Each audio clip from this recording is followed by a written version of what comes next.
el primer diagnóstico fue dado por una neuróloga y me dice, mi hijita, su hija no va a caminar, no va a hablar, así que eso ni siquiera gaste tiempo en llevarla en terapia porque eso no va a pasar.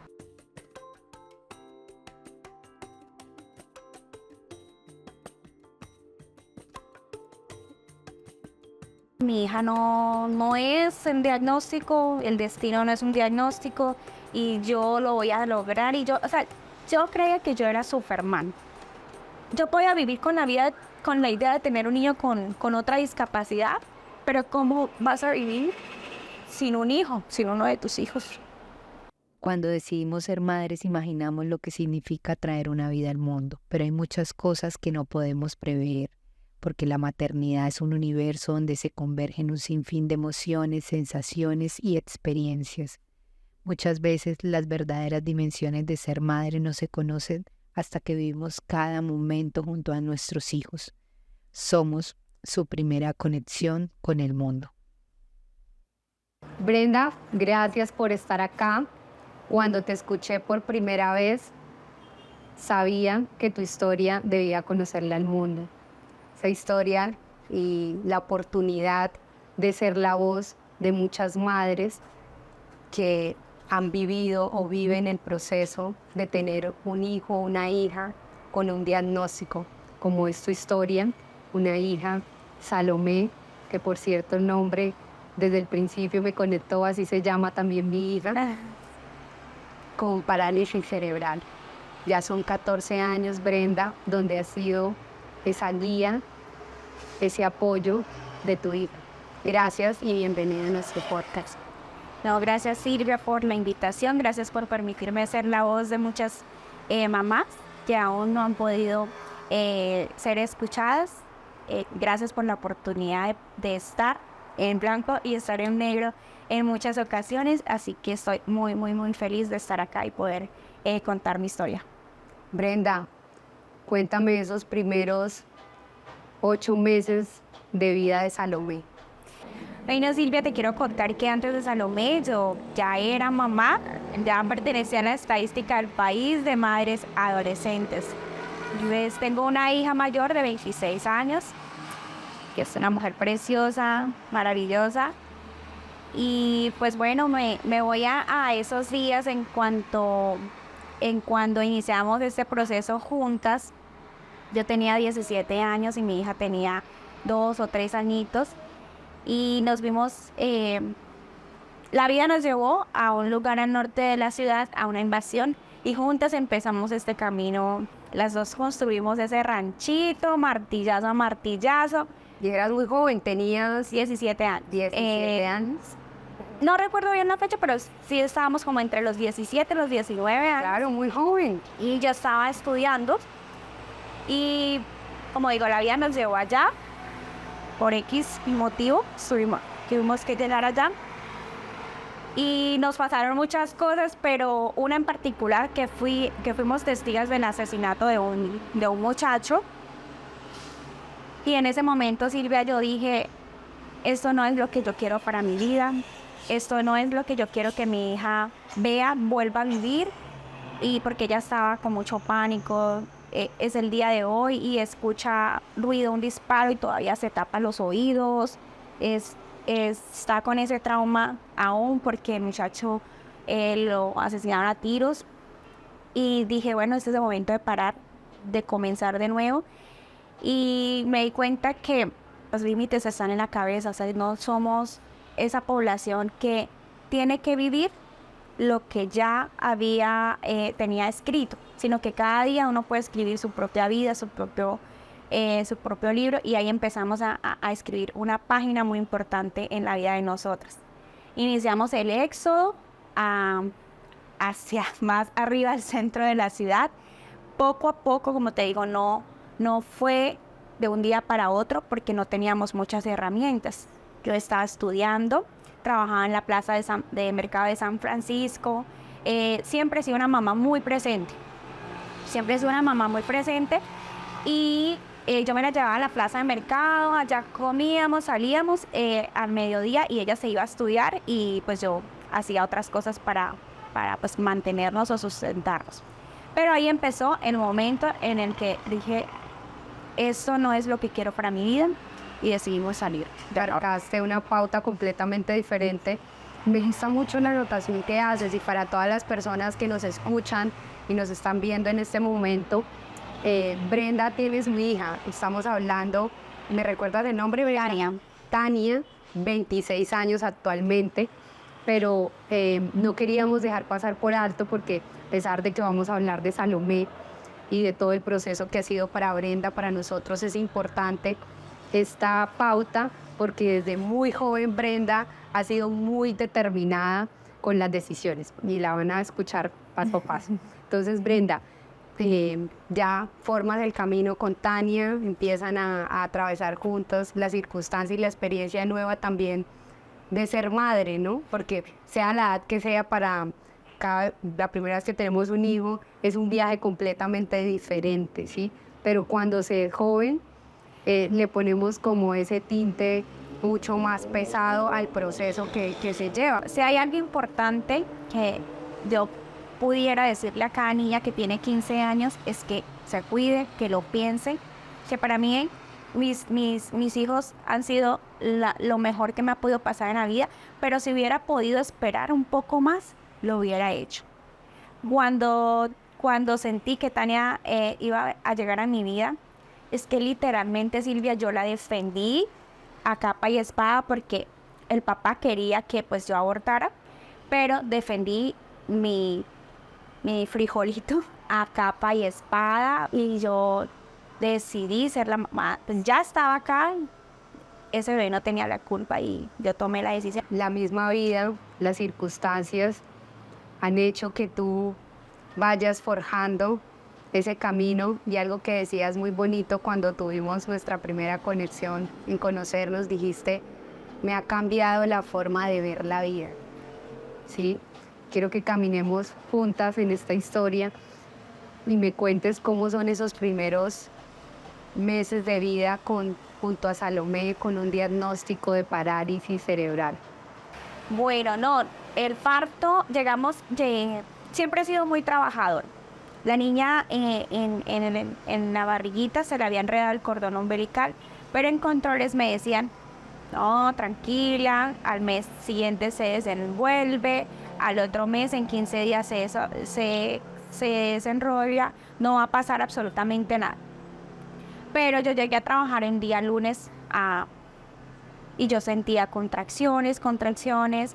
Resulta de que como como soy tan responsable con el trabajo, yo, pues todavía como que no es hora, porque como ya sabía cómo era un parto natural, pues sabía que todavía no era el momento de irme para la clínica. Trabajé todo el día con las contracciones, pero en la noche ya fue imposible. Nos fuimos para la clínica. Esa noche fue un ir y venir en la clínica. No tiene nada, váyase para la casa, vuelva si se siente mal, y fue así.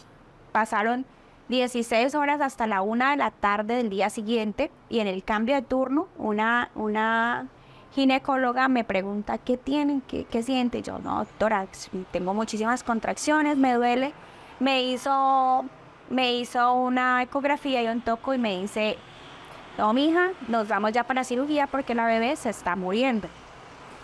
Bueno, no habíamos ni llevado a la pañalera porque pues como no era hora. La niña nació, no lloró, se quedó... Fue parto por cesárea. Por cesárea, porque fue una hipoxia perinatal aguda. O sea, tenía muchas horas asfixiándose la bebé.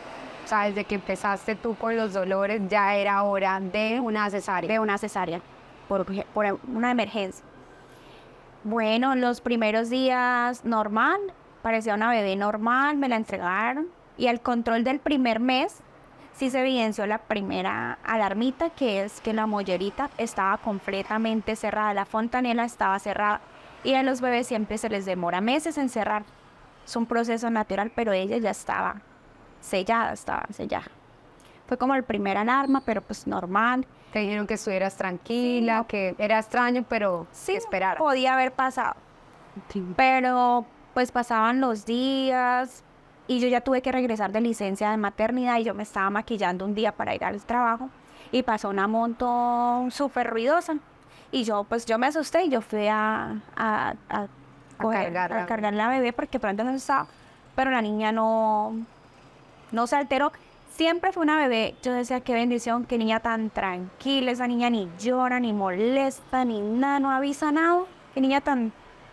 el bebé que todos quisieran tener. Claro.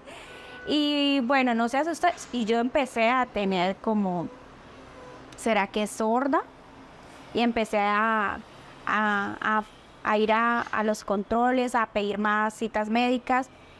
Pero pues como ya conocemos el sistema de salud de nuestro país, no pasaba nada. Te decían, todo está bien. Todo está bien, todo está bien, todo está perfecto. Y ya llegamos hasta, tenía 8 meses y ya en un control con otro neurólogo, me dice que vamos a hacer unos exámenes porque la niña pues no se movía de acuerdo a la edad, ya debía dar vueltitas, ya debía mover, patear y la niña no lo hacía. Y pues yo simplemente yo sí veía que ella se caía para un ladito y yo la sentaba y le ponía cojincitos para que no se cayera, que no se sentaba, pero pues como me decían que estaba bien, que todo estaba bien, pues yo no... Confías, por Sí, supuesto. Claro, no tenía como...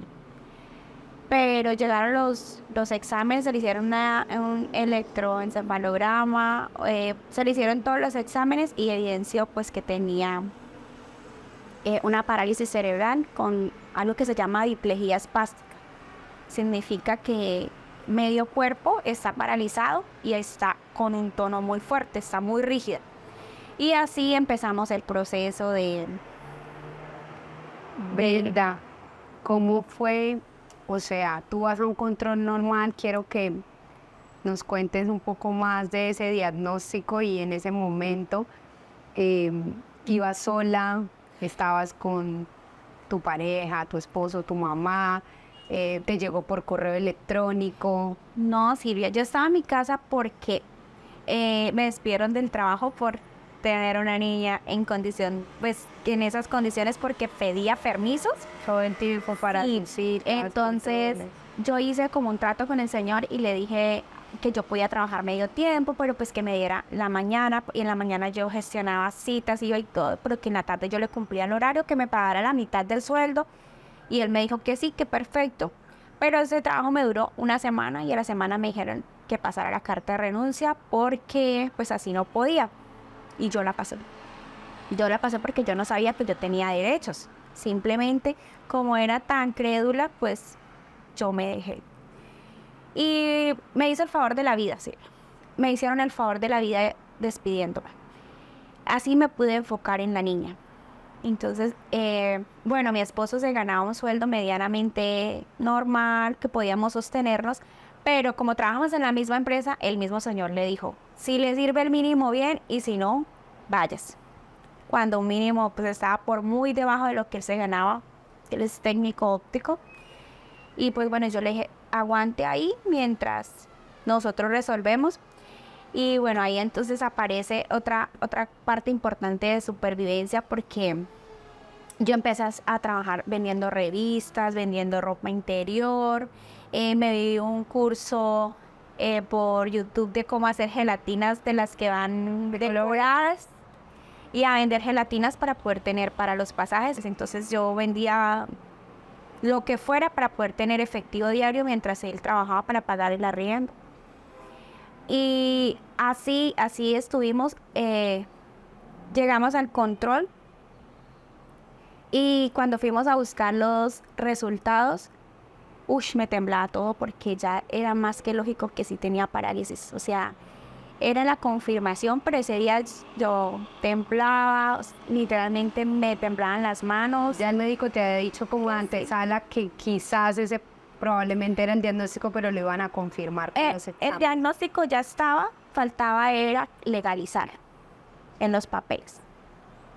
Pero todavía no había asimilado eso porque yo no lo había visto escrito.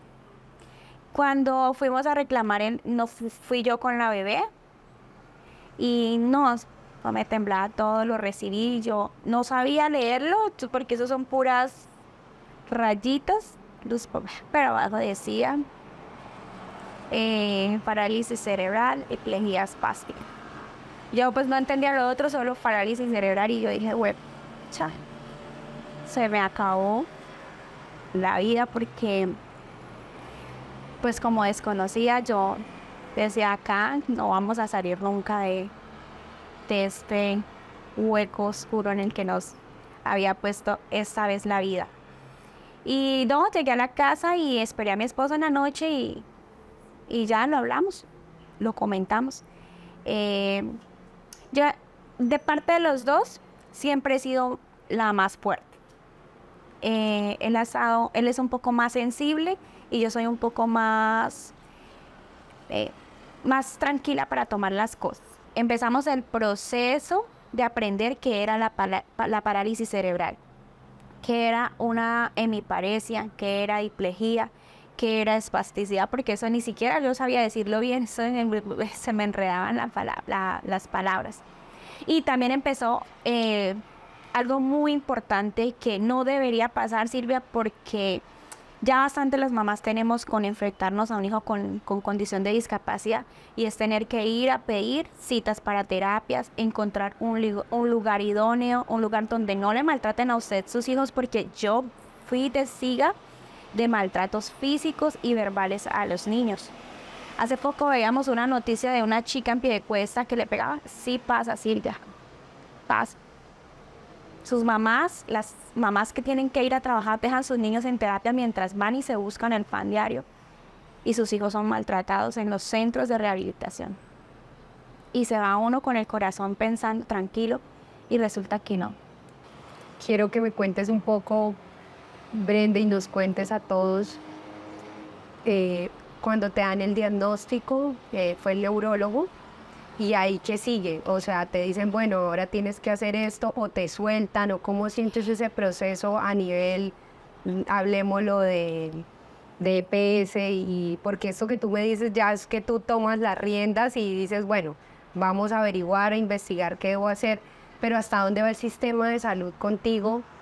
¿Te sientes acompañada hace algunos años en ese proceso que te llevan de la mano? ¿Fue más tu búsqueda y tus herramientas hacia el proceso? No, Silvia, así es que el primer diagnóstico fue dado por una neuróloga y me dice, mi hijita, su hija no va a caminar, no va a hablar, así que eso ni siquiera gaste tiempo en llevarla en terapia porque eso no va a pasar.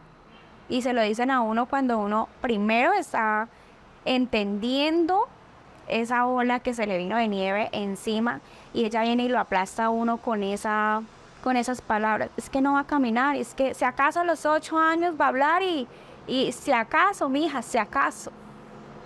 Y entonces, si no estamos como fuertes, y es que tampoco tenemos que ser fuertes, pero en algún momento siempre creo que las mamás vivimos en modo supervivencia. Que al cerrar la puerta de la habitación es que ya somos presa, pero durante todo el día somos depredadores, porque estamos con esa coraza de que yo puedo. Y en ese momento, pues fue difícil porque como se lo explicaba a mi esposo, y nos soltaron a la de Dios. Te dicen, no hagas nada porque nada va a pasar. No va a pasar, o sea, ya no va a ser como un niño, no lo quiero decir como vegetal, pero pues inservible. Sin ¿Para posibilidades, qué le hacen gastar al sistema médico terapias o para qué? Y bueno, como empezamos en la búsqueda de lo mejor para Salomé, bueno, mi familia me apoyaba mucho. El nacimiento de Salomé también marcó algo muy importante en mi familia, y es que todas se sintieron mamás de Salomé, y todas a través de esta historia y la oportunidad de tener a Salomé en la vida, ha transformado la manera de ser mamás de ellas. Aun cuando ya son adultas mayores de 60 años, reestructuraron sus ideas de ser mamás. Entonces, iniciamos este proceso de búsqueda de los mejores doctores hasta encontrar, pues, creo que es el mejor neurólogo que tiene Bucaramanga, y con él empezamos, que también cometimos errores estando ahí y nos demoramos en abarcar otras cosas, pero empezamos y empezamos también el inicio de buscar un lugar a dónde llevar a Salomé que fuera idóneo para su recuperación. Y no fue inmediato donde encontramos el lugar, porque estuvimos en varios centros de terapia, y esa inquietud mía de estar en el mejor lugar me fue llevando. Caminé casi por todos los centros de rehabilitación de Bucaramanga, iba un rato aquí, un ratico allá, iba mirando hasta que ya logré encontrar un centro de rehabilitación, sobre todo que se apropiaban de cada niño, que no era un centro de rehabilitación normal, sino que éramos como una familia, y nos encontramos un grupo de mamás, cada una hablando de una experiencia, aportándole a la otra, a la que iba llegando la más nuevita en el tema, la iban haciendo como una inducción.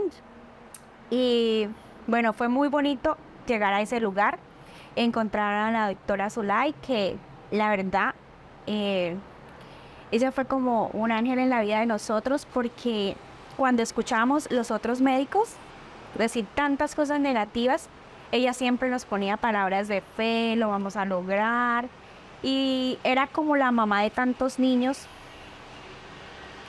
pero también fue víctima del sistema de salud, porque por amor no se vive, ¿sí? O de amor a su profesión es muy difícil vivir, y tuvo pues que cerrar el centro de rehabilitación. Pero antes de eso, bueno, nos dijeron que teníamos que ir 3 veces por semana a terapia física, lenguaje y ocupacional. Y todo chévere en el papel, pero vaya y pida autorizaciones en el seguro. Una mañana completa haciendo filas para sacar un ficho. La tarde completa para poder ingresar a las casillas o ventanillas para autorizar, pero nunca había nada. No habían convenios, no habían medicamentos, no había nada. Era una lucha todos los días salir a hacer una fila que uno realmente sabía que no iba a llegar. Eso era muy difícil, porque las ganas de uno de sacar un hijo adelante y no encontrar un apoyo, porque no estábamos pidiendo algo fuera de lo normal, estábamos pidiendo lo que necesita un niño para adaptarlo a la sociedad, y pues el sistema de salud no lo daba. Cerraron la clínica, que era en esa época era Café Salud, porque la gente se robaba la plata. Nos pasaron a otra EPS, también la quebraron, y así estuvimos del tumbo al tambo, pues con lo que me dio. Era como mendigar salud para nuestros hijos. Y Silvia, mira que la niña tenía como ya 11 meses y empezó a comportarse de otra manera. Empezó a tener unos comportamientos muy extraños. Resulta que ella no se desmayaba, sino que ella, aparte que se iba para un ladito, ella se desconectaba y se desconectaba. Y yo dije, pues pucha, aquí está pasando algo pues nuevo, diferente. O sea, como estoy muy encima de ella, empecé a notar cosas diferentes. Y volvimos a empezar un proceso de investigación, porque pues uno googlea y eso es fatal, y escuchar pues a las personas también que a veces no dan muy buenas noticias sobre los síntomas que presenta la niña. La volvimos a llevar al neurólogo, pero ya estábamos con el doctor. Ya habíamos dejado atrás a la doctora que era terrible, o que es terrible, porque lastimosamente sigue ejerciendo. Resulta que le hicimos otros análisis de la niña y la diagnosticaron con epilepsia. Ahora sí que peor, porque es otro monstruo los que nos teníamos que enfrentar. Otro diagnóstico. Sí. Y bueno, listo, se diagnosticó, que sigue, empezaron a darle un medicamento fatal. La niña se volvió agresiva, lloraba por todo. La encía le crecía la carne hasta el borde de los dientes. Porque eso le hacía el medicamento. Entonces cualquiera se le acercaba y la niña lo miraba feísimo, era llorona, era otra niña. La hipersensibilidad era muy alta. Mal medicadas. para llegar hasta encontrar un medicamento idóneo, pues pasó mucho tiempo, pero la niña vivía con efectos secundarios como era un brote en todo su cuerpo. Era algo súper complejo porque donde se le enredó el cordón umbilical se le brotaba así todo. Pero no lo entendí, Silvia, sino hasta un día que estaba sentada en las terapias. O sea, eso pasó para yo alertarme. Estaba sentada en las terapias y un señor me dijo que él tomaba ácido valproico, pero le daba mucha ira y peleaba con la esposa y le daban ganas de golpear las puertas y que lo brotaba. Y yo, ¿ácido qué, señor? No, ácido valproico.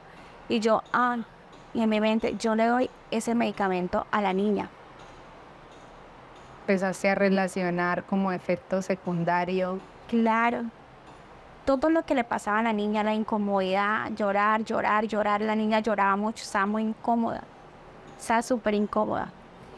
Y yo, bueno, decidimos llevarla nuevamente al médico y pues nos medicaron con otro tipo de medicamento, no POS. O sea, no estaba en el sistema de salud. Se acaba de comprar. Estoy hablando hace muchos años y valía un frasquito que duraba 5 días, 87,200. Lo compramos en la droguería Pinzón porque era el lugar más económico. 4 o 5 días duraba ese medicamento. Y yo sin trabajar, mi esposo ganándose el mínimo, la niña mayor en el colegio. Silvia, yo tenía que hacer de todo para poder llevar a la niña a terapias. Pedía linche. Pedía, señor, me llevan 1,000 por la puerta de atrás con la niña porque era más importante llevar a la niña a terapias que mi pena. Porque si algo cambió en mí, Silvia, si algo trajo a Salomé fue como lo que yo te contaba, que era como una pistola que había matado muchas cosas en mí. Egos, limitaciones mentales, creencias falsas. Yo jamás antes me veía sin tacones, con mi cabello bien puestecito, bien bonita. Silvia, mentiras, para llevar a la niña a terapia. Yo el primer moño que me quedaba, las primeras sandalias, maletas, jeans, camisetas anchas para poder moverme. Así lo hacía pidiendo que me llevaran por la puerta de atrás porque no había bolsillo que aguantara esas cosas. Y nosotros no teníamos por qué estar viviendo eso porque se supone que estamos acompañados de una EPS, de un gobierno, pero estamos abandonados. Todo eso modifica completamente el ritmo de dinámica de vida que ustedes tenían. Por supuesto, un hijo los cambia completamente, pero ya tener un hijo con un diagnóstico previo necesitaba 100% tu tiempo. O sea, tú debes dejar tu trabajo y dedicarte a Salomé 200%, pero aún así, lo que tú decías, tenías que hacer otras cosas alternas como las revistas, las gelatinas, o sea, buscar la manera también de poder, como yo también con la ayuda de mi esposo podemos sacar adelante nuestro hogar financieramente para poder llevar todo el proceso. Y mucho de eso tenía costo, lo que tú dices, los medicamentos, cada 5 días, 90,000 pesos, 80 y pico. Imagínate, y eso era una parte de todo lo que llevabas. Todos los días debías ir a terapias también. Todos los días teníamos que ir a terapia. También encontramos un lugar muy bonito que era por allá en una finca que se llamaba Asturias, y pues desplazarnos hasta por allá, porque ya no recuerdo dónde era muy lejos, de fuera de Bucaramanga, para llevarla a terapias de equino con los caballos, pero era su momento feliz.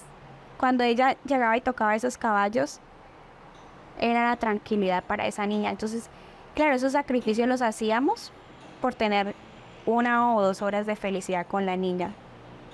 Y algo también muy particular que me pasó, Silvia, es que yo antes de Salomé, tampoco fue que fuera muy buena compañera con mis compañeras de trabajo. Y la vida me llevó otra vez a enfrentarme con ellas, con el bolso, con la cosa de icopor, con las gelatinas, no habiendo sido buena compañera de trabajo porque me creía un poquito superior a ellas en ventas y no sé qué, y mi físico, no sé qué. y ellos me dieron una cachetada con guante blanco. Porque yo llegué a venderles las gelatinas y todas me recibieron de la mejor manera. Y todas traigan lo que tenga para vender y que nosotros le compramos. Y me pude sostener un poco con el apoyo del sector óptico también. De todas las chicas a las que yo casi nunca traté bien, pero que ellas al contrario me abrieron. Entonces la vida me enseñó eso también. El vivir ese proceso con Salo me enseñó a enfrentarme a mí misma y a cambiar cosas de mi mente y esas lecciones que son tan tenaz y tan bonitas al mismo tiempo. Claro, de acuerdo. Y sabes que es lo importante que solamente cuando vivimos momentos tan difíciles y en la situación que estabas hace algunos años, desestimar tantas cosas, lo que tú dices, donde para cualquier mujer es importante también sentirnos bien, vernos bien, y ya tu prioridad no era esa. Y es que esa vida ha sido de cambios sobre lo que yo te decía, las creencias. Cuando se diagnosticó a Salito con la epilepsia, pues yo pensaba que eso era que se contagiaba o algo, porque era ignorante en ese tema. Entonces ahí yo ya me rayé un poquito el coco. Yo estaba como ya todo eso que se estaba viviendo, yo ya no estaba actuando normal, Silvia. Y resulta de que me volví obsesiva compulsiva con el aseo. O sea, mi casa era de 3 pisos y tenía 3 baños y yo todos los limpiaba con gel antibacterial. Trapeaba el piso con jabón, con gel antibacterial. Como vendía las revistas, se me hacía fácil pedir el tarro de gel antibacterial. Y llegaba a las terapias súper fastidioso antes de que las terapeutas a limpiar las colchonetas, todo lo que Salomé iba a utilizar, lo limpiaba con unas toallitas de acción que vendían con olor a limón desinfectante. Yo todo eso lo limpiaba y lo limpiaba. O sea, gastaba lo que me ahorraba en pasaje lo gastaba en Yo te iba a decir, la renta de la limpieza. Era absurdo. ¿Y por qué lo hacías? O sea, Tenía miedo de que se me enfermara. O sea, voy a llorar. Había entrado como en un pánico de que si le pasaba algo a Salomé porque se enfermara por una bacteria, iba a ser mi culpa porque no estaba como atenta. Entonces, eso sí fue como muy fuerte. Hasta que un día mi esposo me dijo, uy, Brenda, pare la moto. Ya. Vamos a hablar sobre ese tema porque no está bien, porque él no se metía en nada de las decisiones que yo tomaba, porque él era la persona que me apoyaba y todo lo que yo decía, él decía sí, para no aumentar como mi estrés. Él simplemente se hizo atrás de mí y solo aceptaba todo lo que yo decía. O sea, si yo le decía cállese, él se callaba, si él decía siéntese, él se sentaba. Él estaba ahí siendo casi invisible porque yo cometí ese error de casi no tomarlo en cuenta.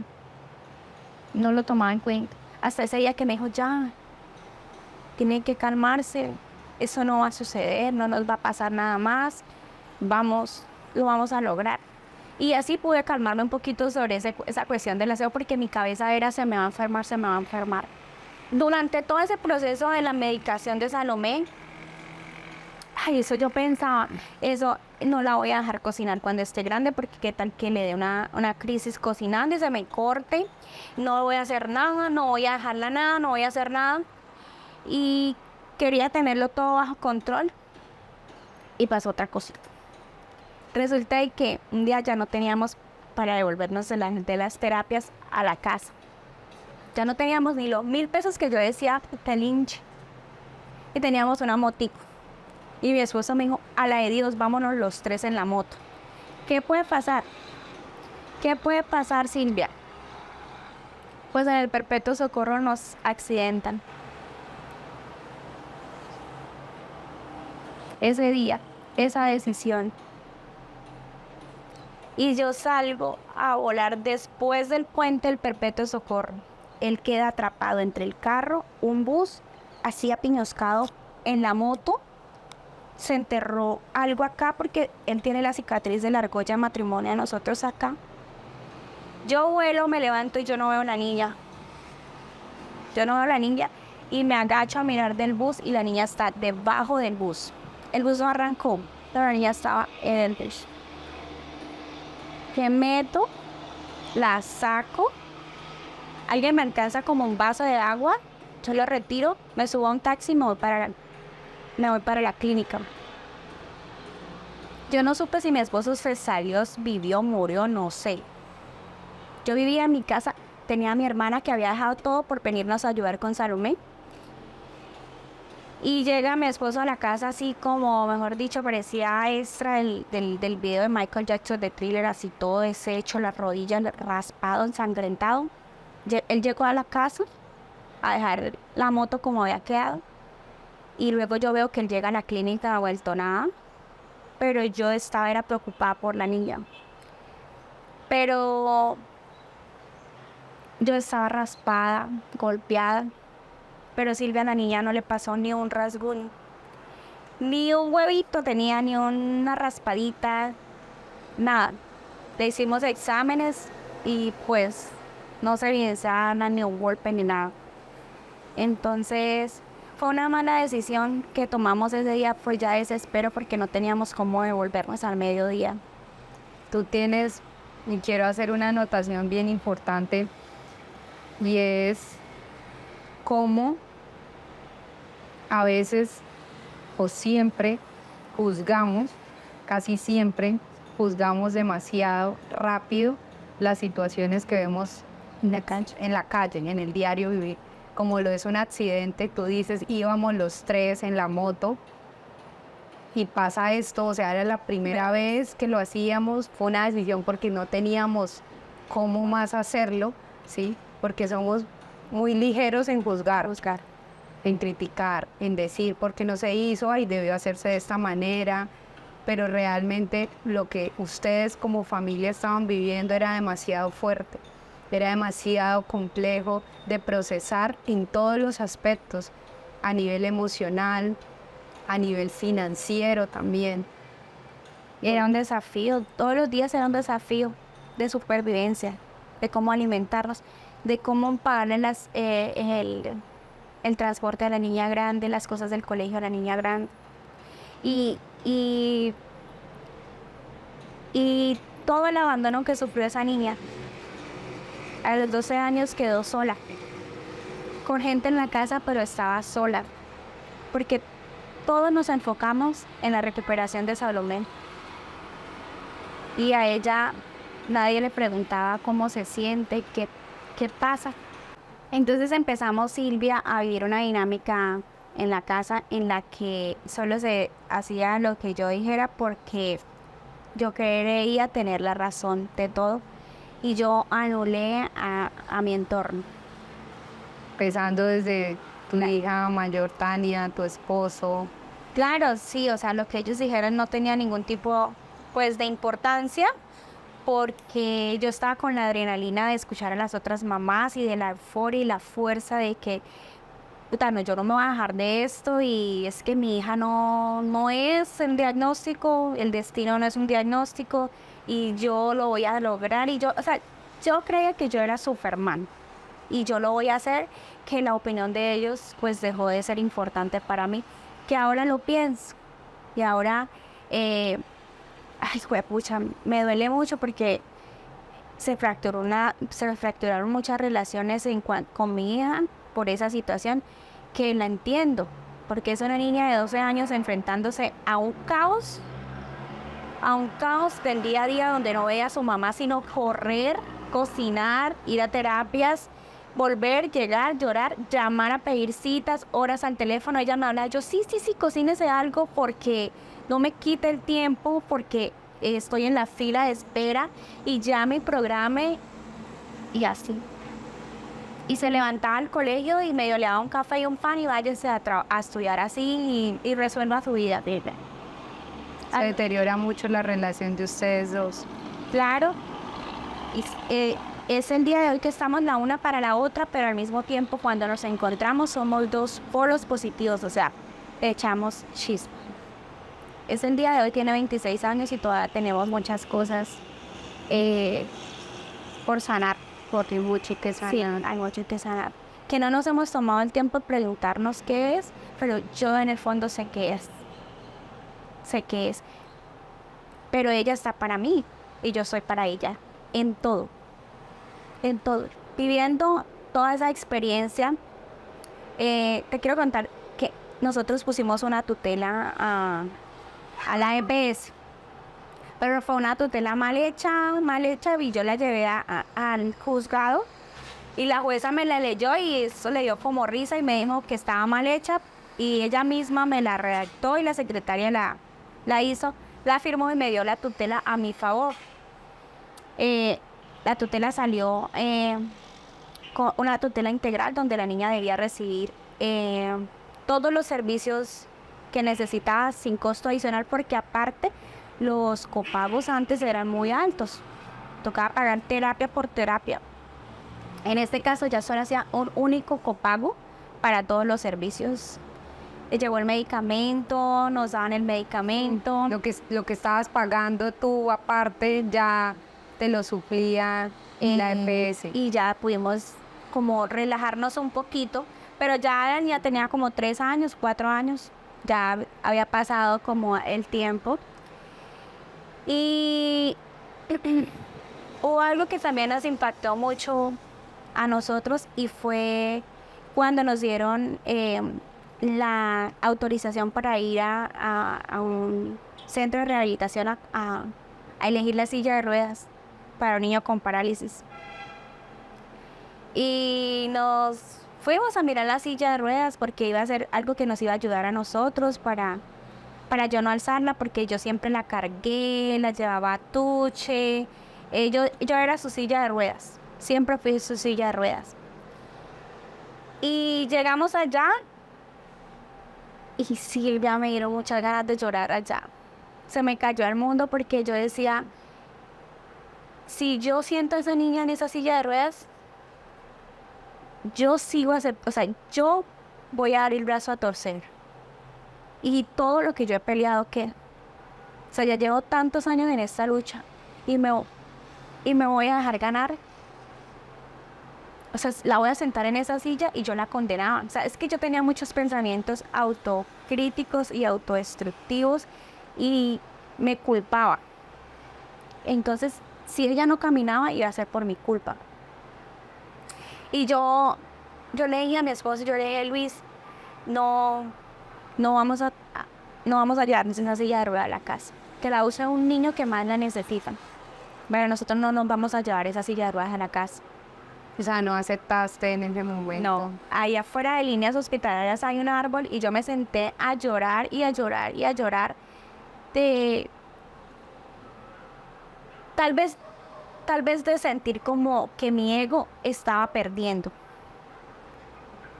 Pero al mismo tiempo era lo que te decía, lo que te he dicho siempre, mi supervivencia de no me voy a dejar de eso, o sea, ¿cómo me voy a dejar ganar si lo que te decía, yo ya había peleado por esto? ¿Cómo me va a vencer una silla de ruedas?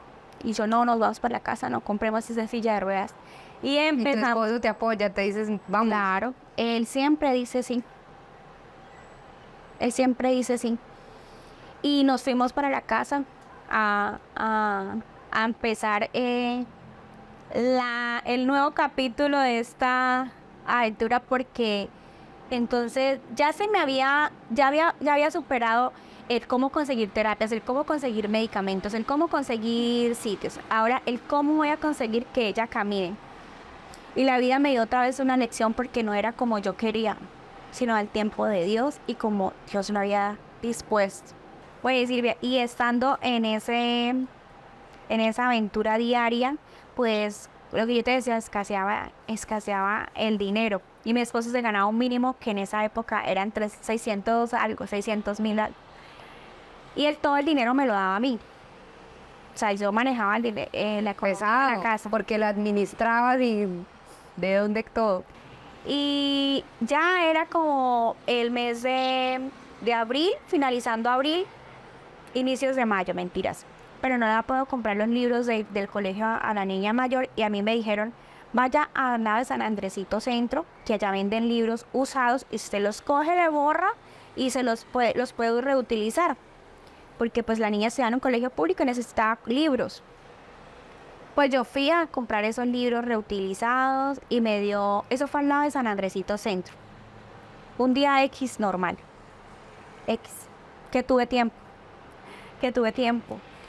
Y subí a saludar a mi hermana que estaba por ahí trabajando en una óptica ahí en San Andresito. Y se me apareció mi tercer amor de mi vida. Y yo vi ese local.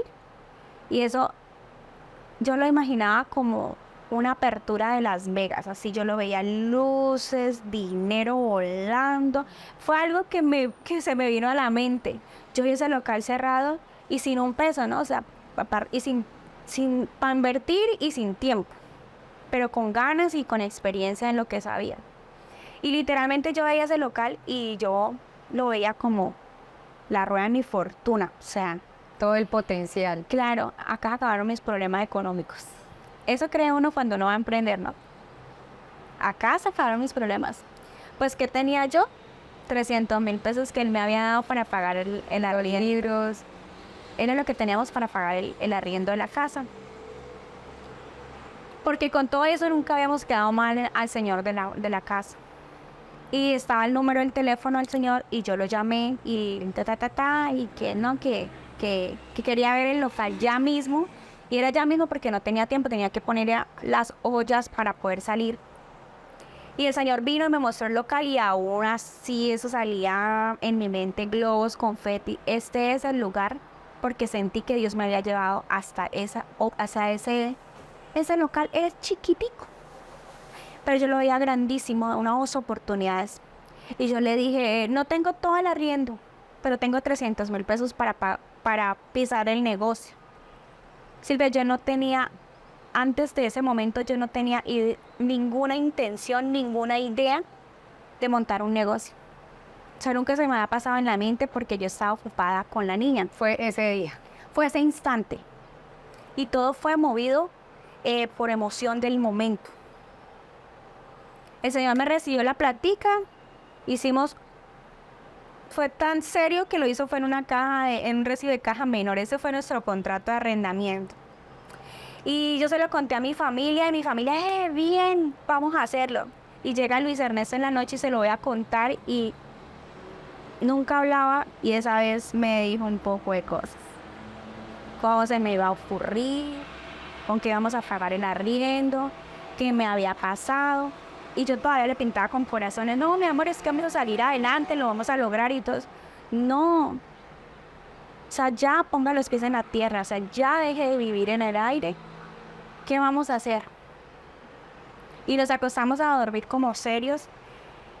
Y yo, no cree en mí, que no sé qué, yo lo voy a lograr. Pero sin embargo, en la noche yo sí pensaba, ¿será que le pido la plata al Señor otra vez? ¿De verdad? ¿Qué tal que yo haya cometido un error? Y San Andresito Centro, por allá no va nadie. Y eso tiene más mala fama. ¿No será que si yo le pido la plata al Señor me la devuelve? ¿Qué hago? Pero salió el sol y yo otra vez los ánimos. No, es que yo lo voy a lograr. Y voy y le vendo el mismo cuento al dueño de la casa y le cuento, Don Jesús, voy a montar el negocio de mi vida.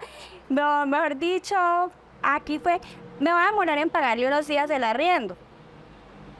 Pero es porque yo en serio, y me dice el Señor, mija, yo no tengo cómo más aportarle, pero no me pague este mes, ni me pague el siguiente. Ese es mi aporte, porque yo la conozco. Eso que hizo don Jesús lo hace Nadie. pocos, Nadie. o nadie, sí. Y fue mi primer cliente. Don Jesús fue mi primer cliente. Me compró las gafas de la esposa. Y bueno, entonces mi familia me prestó una plata. El local estaba como medio feito y entonces quedamos con el dueño del local que entre los dos los íbamos a arreglar. Entonces él me dijo, pues no, yo pongo el material y usted busque la gente que le va a trabajar. Y yo, Dios mío, gracias a Dios, porque tu plata para cemento, piso no tenía. Yo le dije, no, listo, yo consigo. Pues los yo consigo éramos nosotros, pintando, resanando, mi papá ayudándome a poner unas cosas, todos, mi familia no prestó una plata, el otro puso el otro y bueno, nos fuimos y compramos el poquito de mercancía que era lo que cabía en la mesa del comedor de 4 puestos. Eso era todo, con eso inicié. Así Y eso empezó. le dio un vuelco completo a la historia y a la dinámica que llevabas constantemente, porque escoges un rumbo a nivel financiero y es el de montar tu empresa, tu negocio, empezar en ese proceso, y más en el momento que lo haces y con todas las situaciones que estabas Con todo en viviendo, contra. era más complejo porque pues muchas personas deciden montar su empresa, su negocio, pero quizás son en situaciones donde se le facilita quizás poder hacerlo, pero tú tenías los 300 eran tu todo, ni eran el arriendo, eran lo que le hacía falta, o sea, eran todo, y decides invertir. Y muy bonito escuchar cómo la complicidad de la familia también, tu papá, de todos en apoyarte en esa decisión, porque creían en ti, creían en la visión que tú tenías, y pues realmente resultó, porque hoy en día, Claro, eso fue un caricellazo que salió a mi favor.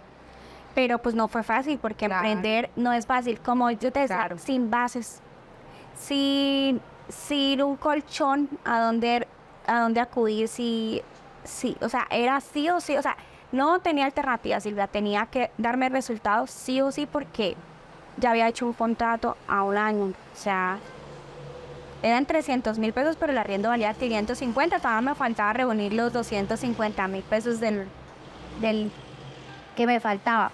Entonces fue una lanza, un dardo al tiro al blanco que tenía que acertar porque solo tenía una única oportunidad de éxito.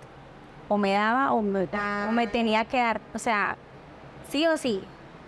Y empecé a crear poco a poco una comunidad con mis clientes, porque no era solo abrir el negocio, fue llegar a un lugar donde una persona nueva no era apoyada. Para tener una óptica se necesita tener un optómetra. Y yo no tenía dónde llevar a mi gente a consulta.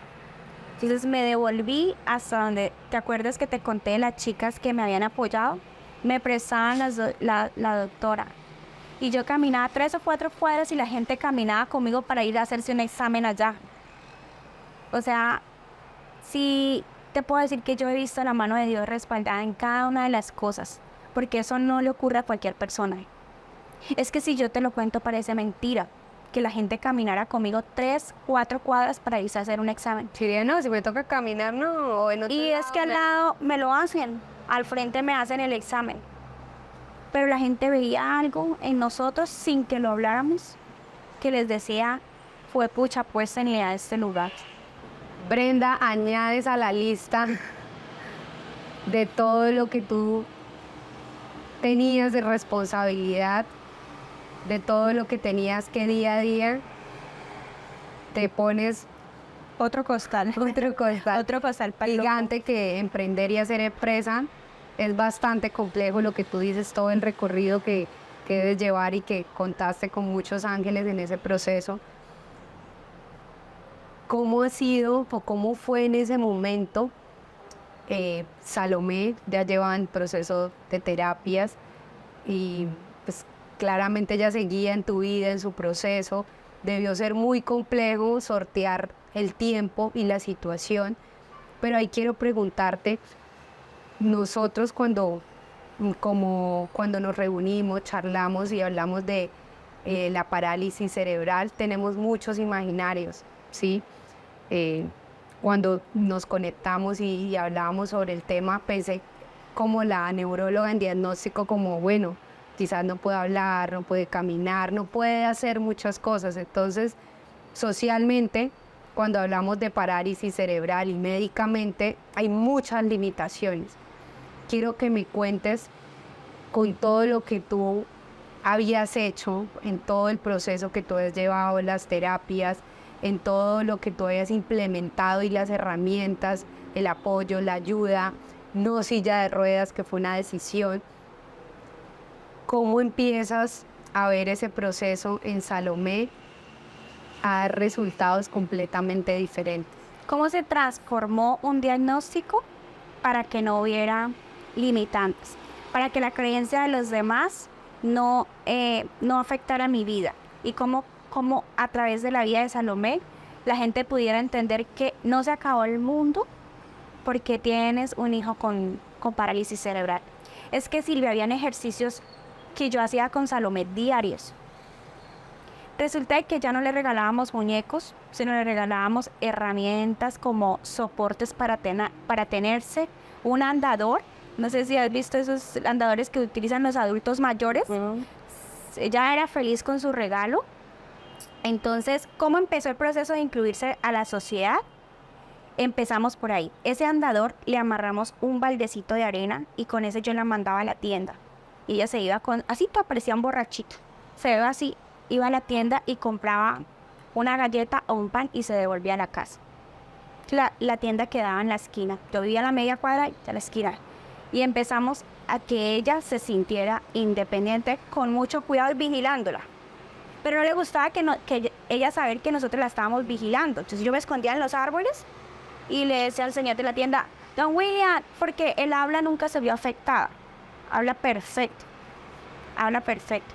Don William me da un pan o una galleta, o yo le decía una pasta o una salsa, y le echaban la plática en el tarrito y se devolvía hasta la casa feliz.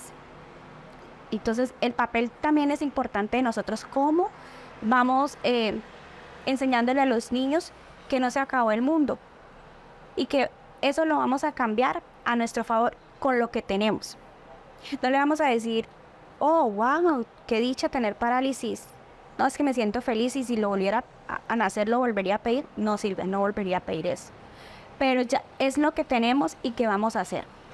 Yo escuchaba una canción que era bailar bajo la lluvia, así nos tocó a nosotros. Bailamos bajo la lluvia o nos sentamos a llorar. Empezamos así y en la casa yo hacía un trabajo que a mi esposo la primera vez que lo vio lo incómodo, porque Salomé, ella ya se lograban parar y se sostenían las cosas. Entonces iba a entrar al colegio, pero antes de mandar al colegio empecé a pasar y yo la empujaba y ella se caía. Y yo le decía, así no, tiene que poner la mano acá porque se iba a caer, Silvia. Qué complejo y difícil, porque lo que tú dices y lo hablábamos fuera de cámaras, la sobreprotección de nosotros como madres está bastante arraigada y tener tú que quitar un poco de sí, pero esto es una manera de proteger, dándole herramientas, y era lo que hacías. Es que se tenía que defender a caerse. Se iba a caer porque el equilibrio hasta este año lo logramos. Ella siempre vivió sin equilibrio. Podía caminar, pero teniéndose de algo o de alguien. Ya está iniciando este año, es que ella logra tener un equilibrio bueno. Está muy bien en ese. Pero de pequeña, todo lo que la rozaba se caía. Y no me funcionó porque llegó a la guardería con un huevo acá. Se cayó, llegó con un huevo así, llorando. Pero no más, no se volvió a caer, sabía cómo, no es que no se volviera a caer, sino cómo saber caer y no lastimarse. En todo el proceso con Salomé los avances fueron muy grandes, ¿no? Yo creo que ustedes como familia celebraban cada paso, es todos los días, Silvia. O sea, así como este diagnóstico nos ha traído amargas lágrimas, diariamente nos trae victorias muy bonitas porque aún ella se levanta y va al baño y camina y yo la miro y yo todos los días siento que esa victoria.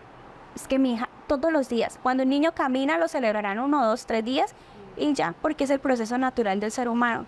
Pero cuando a mí me dicen que su hija no va a caminar y yo la veo caminar todos los días, es como... Y yo se la llevé a la doctora, caminando.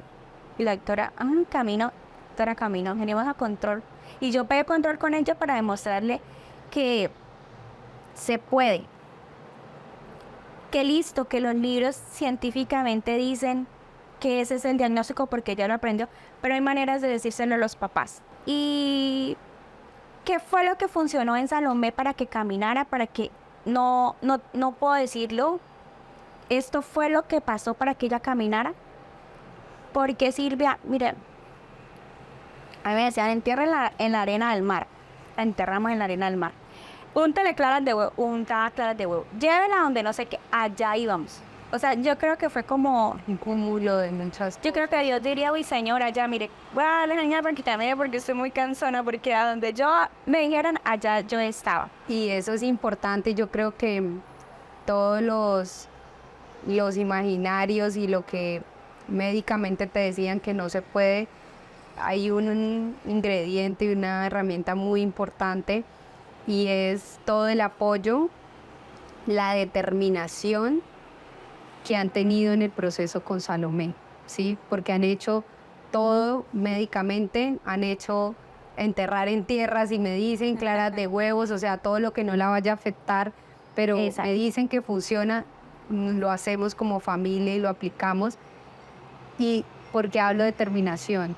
Porque tú hacías con Salomé ejercicios diarios, aparte de todas las terapias, aparte de todo lo que diariamente tenían que hacer en casa. Sí. También retroalimentabas como cosas sencillas, pero que normalmente por tiempo, no lo hacías como la tienda ida y vuelta, que llevaba un tiempo determinado Sí, para claro. ella. No era como vas y vuelves en un minuto. Ajá. Era tener la paciencia, el amor de guiarla, de esconderme para que ella no se sienta que la vigilo y sienta que ella puede hacerlo y venir de regreso. Todas estas situaciones y momentos que tú propiciabas fueron la determinación contundente de un cambio diario. También tú me cuentas un poco y lo hablábamos en nuestro primer encuentro, porque ya Salomé tiene 14 años, me dices ya camina sola, pero también me cuentas que practica un deporte a nivel, entrena mañana, tarde, doble. Cuéntame un poco de cómo encuentras ese camino en el tema deportivo con Salomé. ¿Se presenta en tu vida o eso también sucede en la búsqueda que No, tú también, emprendes? como todo, también llegó en el momento justo y exacto. Porque llegó cuando Salomé tenía 9 años. Otra vez nos vimos enfrentados a una situación que también, que se escuchaba, porque uno le escuchaba, se escuchaba mucho porque se había puesto como ese tema muy de moda, pero pues uno no cree que uno pueda llegar a vivir una situación como esa, y menos un niño. Y es que Silvia, Salomé empezó a tener otros comportamientos, empezó a comer de más, todo le preocupaba en exceso, aún todavía. Pero en esa época, como no teníamos herramientas, no sabíamos y lloraba muchísimo. Y entonces me decía, mamá, no puedo respirar. Es que no soy capaz de respirar. Y bueno, como tiene la mamá intensa, empecé a buscar neumólogos. Y empecé a buscar sitios de neumología hasta que encontramos al director de la Asociación Colombiana de Neumología. Y la llevé con él porque era con él o con nadie. Y empezamos ese proceso de investigar porque Salomé no respiraba bien y no respiraba. Y él le mandó exámenes, le hacíamos todos los exámenes de respiración y todo estaba perfecto. Y él un día me dice, llevemos la psicología, porque yo ya no, o sea, este ya no es conmigo, yo no sé qué decirles más porque no le encuentro nada, llevamos meses en y no le encuentro nada. Yo no, pues que la niña no respira. Llevamos la psicología. Y fuimos a cita de psicología y la psicóloga me dice, no, mamá, es que eso no es mi trabajo. La niña necesita un psiquiatra. Pero un psiquiatra porque no respira. Pero resulta que lo que estaba teniendo era ataques de pánico. Y pues como no sabíamos del tema, y yo siempre me voy es como por lo clínico. Claro, y es natural en el caso concreto porque tenías que primero descartar. Ya tantos años en el proceso de salud que Sí, si cualquier hubiera alerta. todo estuviera en orden. Cualquier alerta era, cualquier síntoma alertaba y de una vez empezábamos aquí a trabajar. Y la llevamos a la psiquiatra, nosotros salimos, ella se quedó con la psiquiatra y yo dije no voy a hablar porque ella nunca habla con nadie. Y eso era un problema también, los votos de silencio que hacía Salomé. O sea, si podía durar días y no pronunciar una palabra, lo pasaba. No hablaba. Y sale la psiquiatra y entro yo y el papá se queda con ella afuera y me dice, bueno, estamos enfrentando una situación muy grave porque la niña no tiene, la niña no quiere vivir. Y la niña se dio cuenta que tenía discapacidad. Ella no quería vivir con discapacidad, Silvia, ya no quería, no, se callaba todo para que yo no me sintiera mal porque yo estaba haciendo todo lo posible para que ella tuviera una vida normal. Pero ella no había aceptado su discapacidad, no quería su discapacidad, no quería vivir así. Y cuando escuché que ella no quería vivir, yo tampoco quería vivir. Yo me había enfocado tanto que ni siquiera nunca le pregunté si lo que yo estaba haciendo estaba bien. Como un niño de 9 años no quiere vivir, fue muy duro para mí oír eso. Y yo, bueno, doctora, ¿qué hacemos para que Salomé quiera vivir? ¿Qué hago para que Salomé quiera vivir? Y me dice, bueno, vamos a empezar un tratamiento, pero ya no depende de usted, depende de ella. Y no me lo había dicho porque no quería hacer más problema para mí, porque yo creía que ella no veía todo lo que se vivía en la casa, pero ya estaba consciente de eso, de que no había plata, nunca pedía de más. Yo le decía, ¿quiere algo? Me decía que no para no gastar en una botella de agua. No me pedía nada, no decía nada. Por eso decía, ay, no le gusta que le regalen juguetes. No, Silvia, era que ella no quería que nosotros tuviéramos un problema de más. Y ella estaba lidiando con eso. Y al desconocer esas herramientas, me quedé sin armas para pelear porque yo sentía que yo con lo físico podía luchar, pero con la mente ella no. Es un territorio donde yo no podía ingresar. Y si yo no podía ingresar, ¿cómo la ayudaba? Y sumida en esa depresión, un día nos llegó un mensaje al Facebook del profesor que nos invitaba a las piscinas a nadar. Y yo dije, bueno, vamos a ir, ¿qué podemos perder? Pero ella no quería ir. Ella no le gustaba salir de la casa. Era horrible tener que salir de la casa para ella. Su lugar seguro siempre ha sido su habitación. Y la llevaba obligada, casi a correa, casi con la correa a las piscinas. Y se iba peleando todo el camino con la cara amargada, pero entraba al agua y su vida cambiaba. Y mientras está en el agua, su vida es otra. Y salía del agua y la traía para acá, era otra pelea, porque el mundo a ella no le gustaba, no le gusta interactuar mucho. Y empezamos ese proceso a ir al deporte.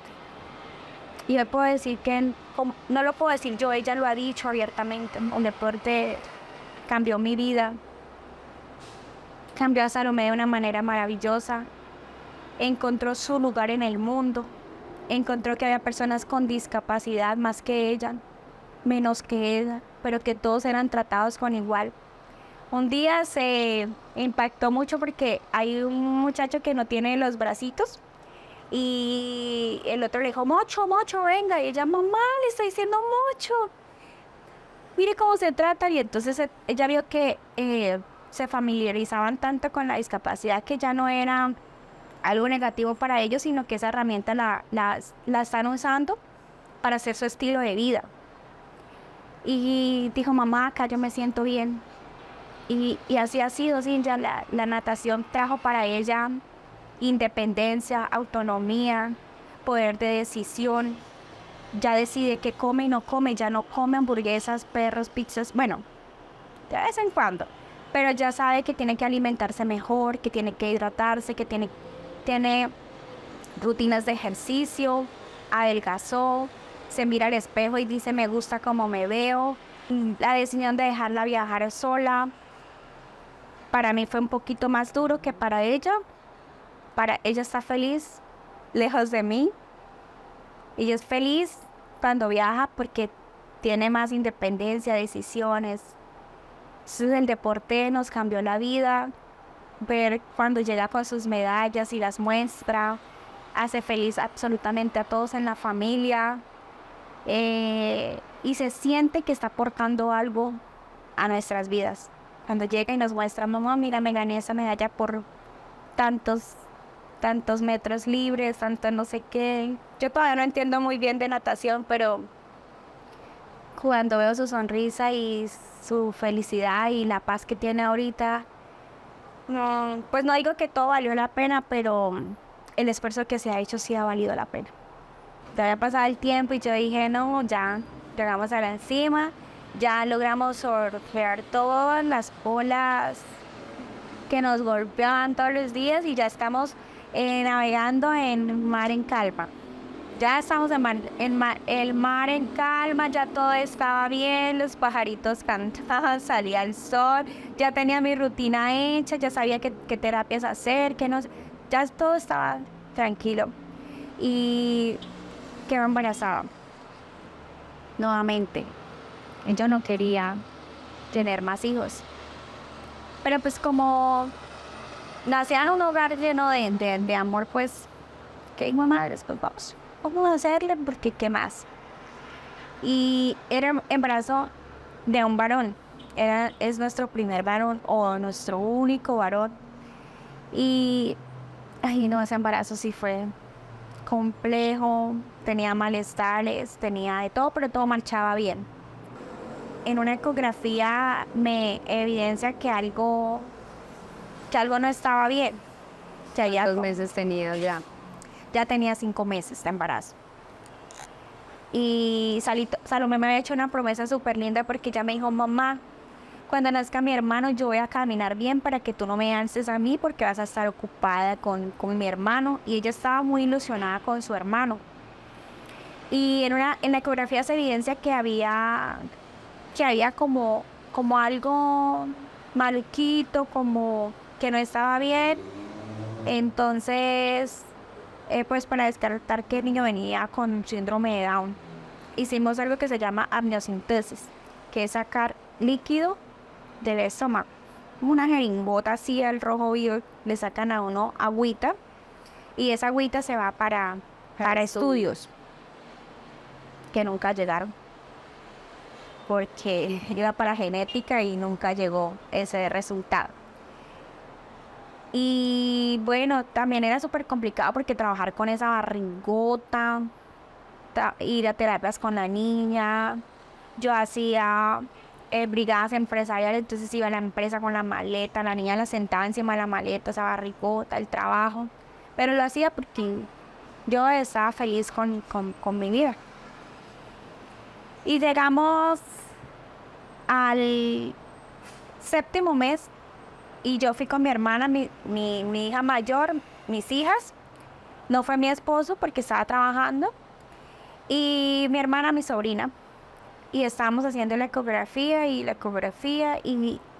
lo primero que vi es que el niño tenía los pies muy arqueaditos. Como muy arqueados los pies del niño.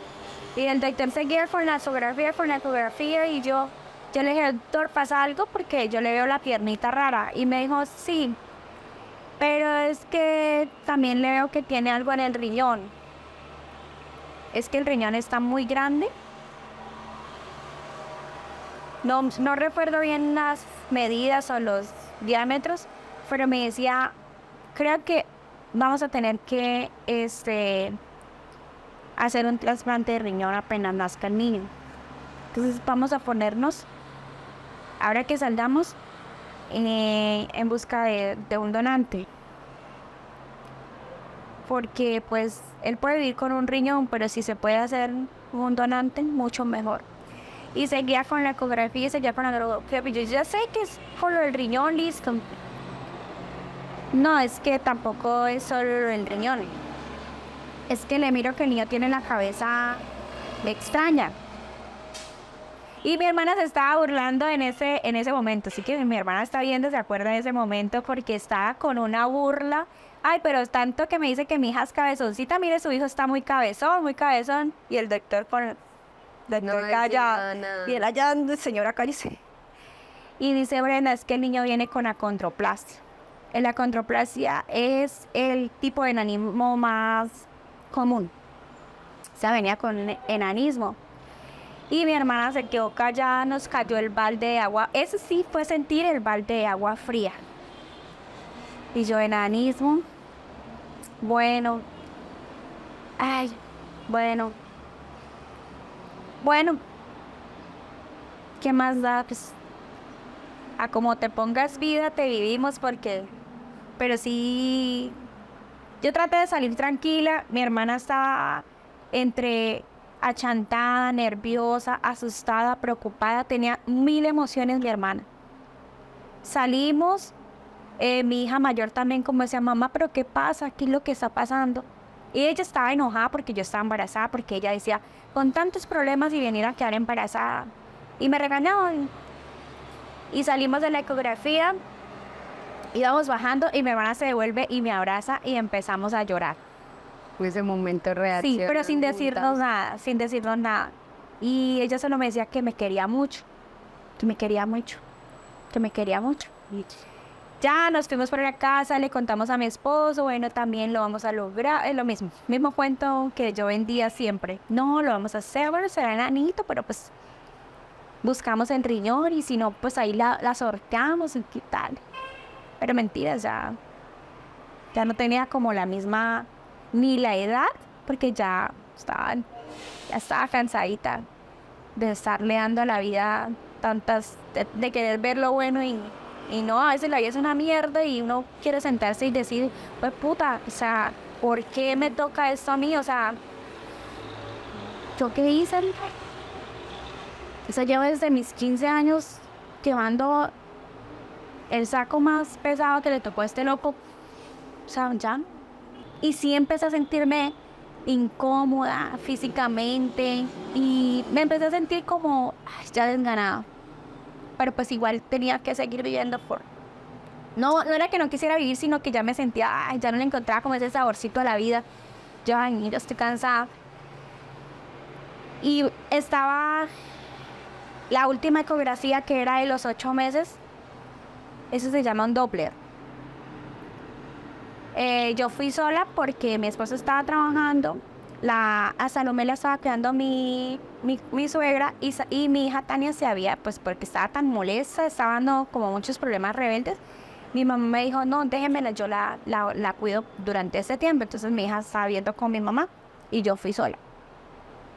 Y yo entré como a las 5 de la tarde a la ecografía y déle a esa señora esa ecografía.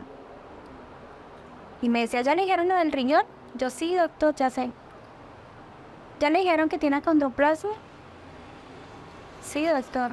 Espéreme, voy a llamar a mi esposa. Y llamaba a la esposa y le ponía, le encía y allá hablaban y yo, no, acá ya está pasando como algo muy raro porque ya son las 7 de la noche y no me sueltan una ecografía. Una cita médica no dura eso, o sea, yo ya me quería ir para mi casa, ya me estaba poniendo nerviosa. Y él me dice, Brenda, vamos a tener que llamar a un familiar suyo para que venga. Y yo le dije, ay, ya sí entré en pánico, sentí pánico, me temblaba el cuerpo. Y yo le dije, doctor, pero ¿es que pasa algo? Y él me dice, es que el niño fuera del útero no va a sobrevivir. Le pedimos perdón por no haberlo diagnosticado antes de haber interrumpido el embarazo, porque el niño está formado, no está sufriendo, pero el niño tiene una condición que se llama displasia tanatofórica. No, su sistema óseo de la caja torácica no creció y apenas salga al mundo, sus órganos van a colapsar. Y yo, lo mismo que, ¿qué posibilidades hay, doctor?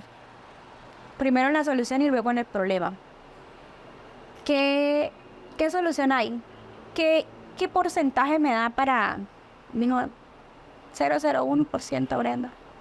Yo 0,01%. Y yo del 99,90, no, payas. Esta sí me quedó grande y la perdí. Y yo, bueno, doctor, me voy. O sea, no había como... Yo ya había analizado las cosas, pero no las había asumido en el momento. Y me dice, pero no puede salir de acá sola, tiene que llamar. Y yo, bueno, me presta un teléfono. Y me cayó el 20 porque fui a llamar y yo no me acordaba de ningún teléfono. ¿Sabes? No, ya no pensaba. Ya no pensaba, no me acordaba de ningún teléfono. Y yo le dije, doctor, es que necesito llamar, déjeme salir que yo voy a llamar al celular a alguien. Yo no sabía quién iba a llamar, de verdad, sí, o sea, estaba en un trance horrible porque es estar, pero no estar. No sé si a alguien le ha ocurrido algo que es como que usted oye y puede hablar, pero no puede pensar. Y yo caminé y llamé, me acordé del teléfono de mi tía en Piedecuesta que vivía al lado de mi mamá. No me acordé del teléfono de mi mamá. Y esa noche estaba cayendo muchísima agua. Estaba lloviendo mucho. Y llamé y mi prima me dijo, ay, no, yo no se la puedo pasar porque está lloviendo mucho y me mojo para salir a llamarla. Y yo dije, ay, bueno, listo. Pero estaba tranquila. Pero me acordé del teléfono de celular de mi hermana, de una de mis hermanas que vivía con mi mamá. Y yo la llamé y le dije, Jessie, ¿me pasas a mi mamá? Y cuando mi mamá me pasó el teléfono, mi mamá me dijo, ¿pasó algo? Brenda. Y ya lloré como una niña. Ya no pude hacer nada más. Simplemente toda esa fuerza que yo creía que tenía al oír la voz de mi mamá. Y yo solamente le decía, mamá, es que Juan José se va a morir. Y mi mamá me decía, ¿está bien? Y yo le decía, mamá, Juan José va a morir. Y yo no sé, no puedo hacer nada, mamá. Necesito que llamen a Lucho porque yo no me dejan salir. Acá está el doctor porque el doctor no me dejaba sola.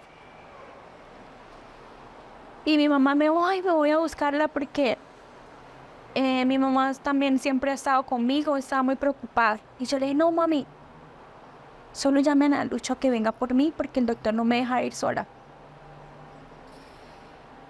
Y mi mamá no encontraba a Lucho. Mientras eso se demoraba, me acordé del teléfono de la tía de él. Y lo mismo, me contestó la tía y yo le dije, ¿me pasa a mi suegra? Sin saludar ni nada. Y lo mismo, también fui como muy consentida por mi suegra. Entonces, al oírla a ella, y ella empezó a llorar y yo también empecé a llorar y le avisaron a él. Ya no... O sea, ya no podía pensar en cómo... O sea, yo podía vivir con la vida, con la idea de tener un niño con otra discapacidad, porque yo sentía que yo ya tenía, decirlo vulgarmente, yo ya tenía callo en eso, o sea, yo ya eso era papita para el loro. Pero ¿cómo vas a vivir sin un hijo, sin uno de tus hijos? Llegó mi esposo, nos fuimos en un carro, no nos hablamos, entramos a la casa, cerramos la puerta y ambos nos sentamos a orar. Ambos oramos mucho. Esa noche oramos. Y yo le pedí a Dios simplemente el poder soportar lo que viniera. Yo decía que yo pueda soportarlo porque las niñas me necesitan y la casa me necesita. ¿Quién va a lavar la loza? Hasta yo decía eso, Dios mío, si yo no soy capaz y si yo me muero. O sea, la casa se cae a mugre porque eran pensamientos pendejos que se me venían en la mente. Y llegó la familia, bueno, volvimos a orar. sin reprochar nada. Ahí ya no reprochaba nada. Y vuelvo a pasar por un momento, es que eso no lo debería vivir ningún ser humano. Y es tener que ir a hacer la fila al seguro para autorizar que su hijo se va a morir. Porque eso lo debería hacer, lo debería, apenas el diagnóstico, el sistema de salud, hacerlo de una vez. No hacerte pasar 2 o 3 días con esa agonía pensando que tu hijo se va a morir, tu hijo se va a morir. Y eso fue ya el alma muy fuerte, porque no puedes hacer nada, Silvia. ¿Cómo le vas a dar un corazón nuevo a tu hijo, unos pulmones? No puedes hacer nada. Siempre sabía que yo iba a esa pelea perdiendo contra la muerte. O sea, eso fue muy fuerte. Y luego, ¿cómo se lo contamos a Salomé y a la hermana? No, llevarla al psicólogo, contarle un cuento. Contar un cuento que el hermanito sí venía, pero se tenía que ir al cielo. Y ella le escribió una carta súper linda, despidiéndose del hermano. Y autorizamos y llegamos a la cesárea, porque eso fue de inmediato, tocaba sacarlo sí o sí. Y la cesárea estaba programada a las 7 de la mañana y no había UCI, porque igual el niño nacía vivo, tendríamos que tenerlo en la UCI. Y esa mañana hasta era yo te decía, era como una rueda de sensaciones y emociones. En un momento estaba muy tranquila, pasaba inmediatamente a los nervios extremos, a la preocupación, a la tristeza. Era así constantemente y eran horas sintiendo eso. O sea, es una tortura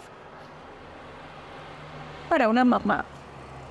Solo porque no habían camas, solo porque no había personal para atender una situación de esas. Llegó la 1 de la tarde y me hicieron la cesárea. Yo solo pude ver a Juan José porque lo habíamos hablado con mi esposo. Como supuestamente venía mal formado, una cabeza extraña, pues que nadie iba a ver un niño en esas condiciones. Sin embargo, yo rompí ese pacto porque yo lo volteé y lo miré. Él lloró y yo lo volteé a mirar y yo dije, está perfecto, es un niño perfecto, y era muy bonito. Solo miré a Juan José unos segundos y se fue a UCI. Y durante ese tiempo que yo me quedé abajo en sala de espera, recuperación, yo oraba y le decía a Dios,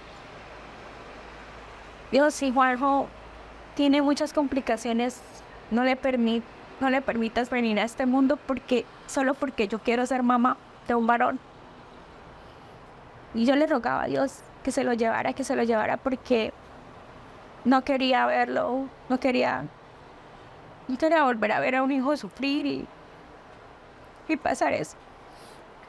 Y mi esposo oraba por lo contrario. Estaba arrodillado, la mano de Juan José, diciéndole, Dios, déjeme a mi hijo. Que yo voy a ser buen papá, yo voy a salir adelante. Dame la oportunidad de ser el papá de Juan José. Que yo puedo, que yo soy capaz. No me imagino la sabiduría de Dios, porque no la puedo entender, como 2 de sus hijos amados están pidiendo por el mismo ser humano cosas totalmente diferentes. Pero en su infinita sabiduría se llevó a Juan José de una manera muy tranquila. Juan no sufrió. Se apagó su corazoncito. Y bueno, yo no estuve en su velorio, ni en su entierro, ni en su cremación, nada de eso, porque no estaba consciente de eso. Y no estuve consciente de ese proceso durante mucho tiempo, porque yo a los 8 días, yo misma me levanté de la cama, fui y me retiré los puntos porque tocaba llevar a Salo a terapias y seguir con la vida. Sí, teníamos que seguir con la vida. Hoy nos permites a nosotros, las personas que nos escuchan, que nos ven, te has permitido este espacio de poder contar y llevarnos en esa travesía que ha sido cada una de las etapas y momentos de tu vida, donde ha sido muy retador, y nos has contado cómo también llegas al momento de decir no más, ¿sí? Y cómo tienes, o nosotros los seres humanos tenemos esa capacidad de poder blindarnos. Y es el momento cuando Juan José ya no está, que decides desconectarte y no permitirte vivir el duelo, pero ahora entiendes que fue una manera de protección hacia ti. Claro, Silvia, porque estaba viendo esa situación, pero ya habían pasado días y era el pasado, reciente, pero era mi pasado, y ya no podía cambiarlo. Nada de lo que yo pudiera decir, gritar, llorar, morder, podía hacer que mi hijo volviera sano. O me quedaba acostada en la cama llorando por algo que yo ya no podía cambiar, o seguía con el reto que era una niña en la casa que me esperaba con necesidades. Ese momento de pensar y levantarme en la cama literalmente me dio fuerzas físicas, literalmente, porque cuando tienes un parto, tienes que tomar unos medicamentos para que las hormonas reviertan todo eso que sientes como mamá. O sea, había que secar la leche, había que dejar de sentirse materna, porque igual uno tiene también el instinto de protección y todo eso. No tenía ganas de pararme en la cama, pero pensar en mis hijas, en mi casa, en mi esposo, me hizo levantarme literalmente a quitarme los puntos. O sea, fui yo sola con la niña a quitarme los puntos y a seguir, porque exactamente la vida seguía. O sea, si bien una parte de mi vida se murió con Juan José, porque es así, una parte de mi vida se murió ahí, pero la otra parte seguía viva. Y esa parte que seguía viva me necesitaba. Y también lo tomé como la manera de no caer como en una depresión, el seguir con el ritmo de vida y volver otra vez a llevar las riendas de todo. Pero Silvia, lo que calla la boca, el cuerpo lo explota. Y durante años, no es que no me permitiera, no es que no me lo permitiera, pero nunca me di el tiempo de sentarme y pensar que había atravesado por una cuestión muy difícil. Ni con las otras cosas, ni el ser mamá adolescente, ni el vivir violencia, ni nada de eso. Nunca me senté a pensar que tenía que procesarlo, sino que seguí. Continué con mi vida. Y tampoco me di cuenta, pero un día, mirándome al espejo, me vi diferente y yo ya no era igual, porque mi cuerpo ya estaba hablándome de cosas que me estaban pasando, y apareció el vitiligo. Y pues tampoco lo quise tomar como algo negativo en mi vida, pero sí, esta vez sí lo tomé como en serio, que algo estaba pasando. Fue una alerta para ti. Sí, ya de decir, bueno, nos vamos a sentar y a pensar y vamos a hablar. Y hablé con el vitiligo como si estaba hablando con otra persona, y yo le dije, bueno, ¿qué va a pasar? Fui al médico, me dijeron, no tiene cura, así que yo le dije, bueno, usted y yo vamos a vivir juntos por toda la vida, vamos a hacernos pasitos porque yo trabajo con mi cara, entonces, en mi cara no, por favor, porque que me salga en cualquier parte del cuerpo por una carita, ¿no? Y ahí hemos hecho el trato, ahí a veces le da por salir en la cara, pero lo vamos calmando. Sí lo tomo con respeto, porque fue la manera de mi cuerpo de decirme que tenía que hacer una pausa y que algo no había estado bien y que debía mirar hacia adentro, qué era lo que yo tenía que solucionar, que la misma piel me habló.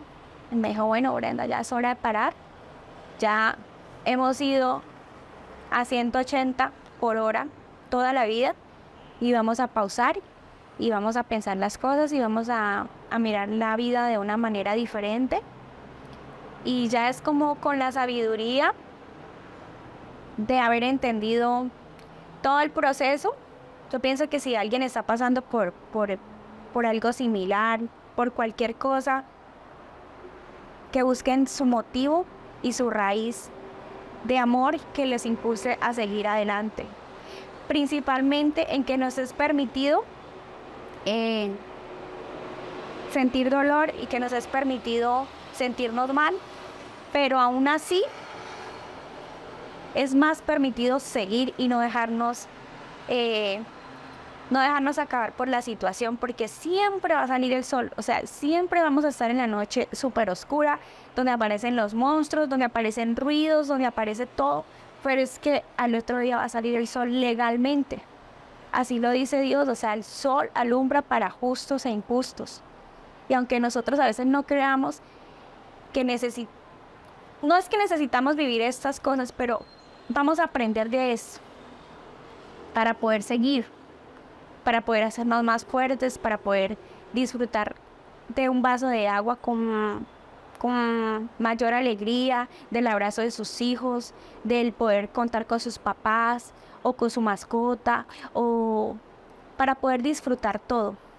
Aprendí, Silvia, a jamás hacer planes a largo plazo, porque con todo lo vivido, disfruto y celebro los pasos de Salomé y celebré todo eso, pero el mejor día de mi vida siempre es el hoy. Siempre disfruto mi día al máximo. Yo te decía ahorita, hago muchas cosas en el día. La gente siempre me dice, la vi corriendo, la vi en tacones corriendo, la vi en tal... Me ven en todas partes, ¿cómo hace? Porque yo quiero vivir mi vida y quiero hacer de mi día lo más productivo posible. Vine a este mundo a sacar mi mejor versión, y mi mejor versión es todos los días tengo una versión diferente, pero tratando de ser lo mejor posible para mí, para mis hijas, para mi familia. Bueno, Brenda, hoy especialmente quiero que finalicemos nuestro podcast con nuestra cápsula de creencias. ¿Qué es la cápsula de creencias?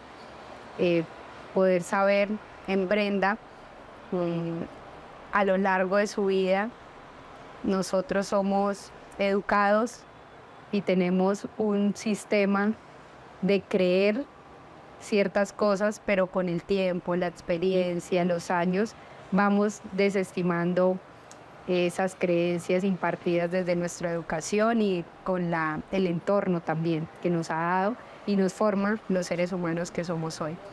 En base a esto y en todo lo que hemos conversado, hemos desestimado muchas creencias. Pienso que una de las principales es el diagnóstico de Salomé, con una creencia estructurada médicamente de no poder ser. Pero más allá de todo lo que ya hemos venido conversando, para Brenda, ¿cuál ha sido esa creencia que con la vida, con las circunstancias, has dicho, no, esto que me decían he experimentado y ha cambiado completamente mi manera de ver, sentir o pensar en algún momento en mi vida? Bueno, Silvia, la verdad yo soy una mujer muy afortunada por haber nacido en una familia donde nos podemos expresar, donde podemos decir qué queremos y qué no queremos. de ser escuchados. En mi familia casi no hay un tipo de creencias de ninguna índole, religiosa, política, no hay juzgamientos de género. Para mi familia todo es permitido con mucho respeto. Cuando no estás tocando al otro o incomodando, todo se es permitido. Pero claro, ha cambiado muchas cosas porque yo me casé con una persona muy religiosa, con un chico excelente, pero pues que también viene con una programación mental que no está mal, pero que cuando nos unimos, pues hemos ido desbaratando un poco esas cosas, como por ejemplo la cremación y el entierro. No poder cremar al ser humano porque es mejor un entierro. Lo otro es que las mujeres se tienen que quedar en la casa cocinando y el papá es el que tiene que ir a buscar el sustento. Y en mi hogar simplemente no pasó. Los dos estuvimos trabajando, pero pues para ser sincera yo era la fuerza proveedora más grande de la casa y pues quien tomó las riendas de la niña, de las niñas.